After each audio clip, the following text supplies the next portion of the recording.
My mother had a whole stereo system set up in the living room with 4-foot speakers, and the living room had a big bayfront window.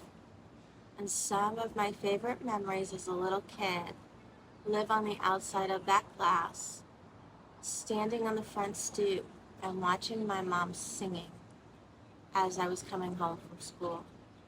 She loved it so much, and she sang exactly like Anita Baker. She could sing any song on the Rapture album perfect, and Sweet Love was my absolute favorite that she sang, and she was that good. Good morning, day 40 of Turquoise Rising. And day 40 was always going to be because to my mom. It was her 40th birthday, and I bought her a UB40 album. My mom's 40th was at our house. She was so happy that day. I think she was a little in shock that she actually was turning 40, but she was really happy. And she was taking dance classes at that point, and she was in the most incredible shape of her entire life. And I can still see what she was wearing, and her hair and her makeup looked so pretty. I bought the album at Tower Records, and when my mom opened it, and she could tell it was an album from the wrapping, and she loved albums. She looked a little confused. She was not a fan of UB40, and she may have had no idea who they even were. And then she realized that it was a joke, and she cracked up and was like, "Good one, Cam." All kinds of music.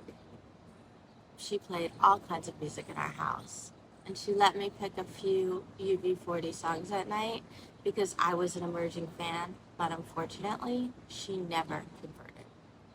And then a lot of her favorites played for the rest of the night, especially Michael Jackson. And that was our house. Our grandparents lived right next door. And we were on the corner lot, and the 2 yards from the 2 houses were fenced together. And my mom's brother and sister lived there and loved music just as much as my mom did. So when my mom was dancing, oftentimes so were they. Nonstop dance parties, a whole family, and a deep love of music. The soundtrack of the house was Michael McDonald and the Doobie Brothers, Michael Jackson, Stevie Wonder, Prince, Whitney Houston, Fleetwood Mac, Chaka Khan, Kenny Loggins, the Pointer Sisters, so many of her favorites. And one of her favorite songs comes on now. I always try to sing it.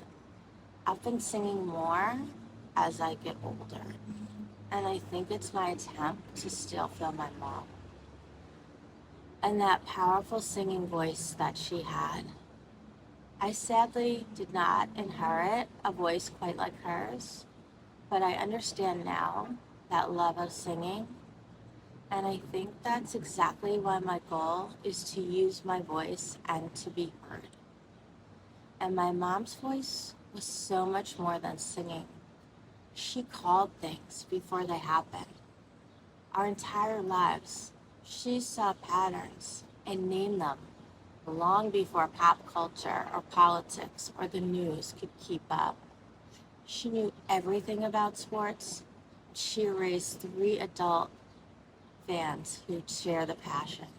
The New York Rangers were her favorite. We used to go to games, and she would blow men around us away with her insight, her play calling, and her fierce passion for hockey. She could handicap horses. She was a horse owner herself, married to a driver and trainer. She was a great poker player, and she was quick with a deep sense of humor, and she never minced her words and was very deep in her convictions.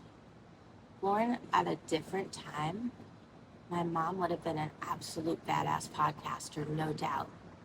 Big Ma, or maybe Big Red. Her name was Marilyn, and she had red hair. So I guess I'm doing this for both of us now. And I know she'd be really proud of Rise Out Loud. Christine McVeigh was ours to listen to in the car. We played and sang her together over and over, running errands, going shopping. We listened so much to different music together. I would give anything to go to Kohl's or Stop and Shop or the Roosevelt Field Mall one more time with her. In her early 60s, before her diagnosis, my mom would drive all over Long Beach with forget-me-nots on repeat with her windows open. She would pull right up next to me at a red light, and I knew it was my mom before I ever looked because I heard her song. Lately, I keep playing one of ours, Songbird by Kristen McVeigh. My mom loved that song, and it was the one she kind of held for me, and we played it in the car together all the time. And it reminded me so much of her, and it still does. I'm Kimberly Sheahan. I'm founder of the Turquoise Collective, and this is my reinvention.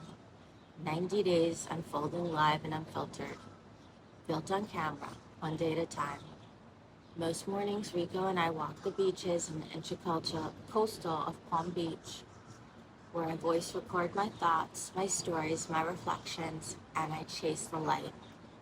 I enrich them through my writing. Then from the balcony, I hit record and share it here. This is day 40. If you're in your own reinvention, come and walk with Rico and I. Subscribe below and rise out loud.